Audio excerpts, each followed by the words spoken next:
Hello ভুং ভাং, welcome to the guys.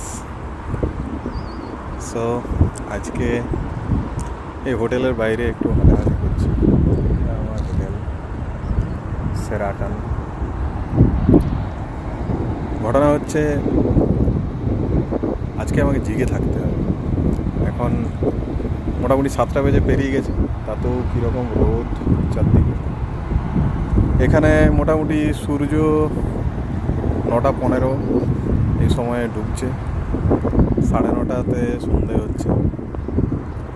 তো আমি একটা কফি নিয়েছি, সেই কফি খাচ্ছি যাতে আমি জেগে থাকতে পারি, কারণ আমার এখনও জেট ল্যাগ কাটেনি। ঘুম পাচ্ছে প্রচণ্ড, কিন্তু আজকে আমাকে 10টা অবধি জেগে থাকতেই হবে, কারণ তাছাড়া আমি এখানের টাইমিংটা ম্যাচ করতে পারছি না। এই টাইমিং ম্যাচ করার চক্করে কফি খেতে খেতে ব্লগ শেষ।